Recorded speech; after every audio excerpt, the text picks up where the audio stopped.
আরজিকর কাণ্ডের প্রতিবাদে আগুন অব্যাহত জলপাইগুড়িতে।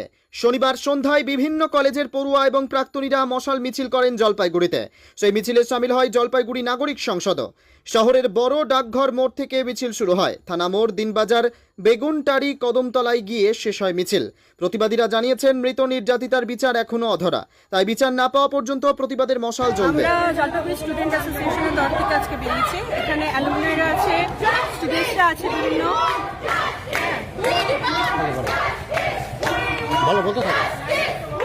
আমরা যে দাবিটা নিয়ে এর আগেও কথা নেমেছি, সেই বিচার এখনো আমরা পাইনি। অভয়ের দোষীদের শাস্তি, অভয়ের বিচার এখন আমরা পাইনি। তার জন্য আমাদের এই লড়াই থামবে না, আমাদের আন্দোলন থামবে না।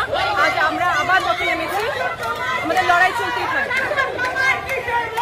তোমাদের রুটটা কি আছে? আমাদের রুট আছে থেকে অভয় চত্বর হয়ে বেগুনটারি হয়ে কদমতলা। সেখানে কি কোনো গ্যাদারিং, কোনো জমায়েত রয়েছে? কর্মসূচি আছে কিছু, ওখানে কিছু মানুষ বক্তৃতা দেবেন, প্রতিবাদী গান আবৃত্তি। অর্থাৎ লড়াইটা চলছে।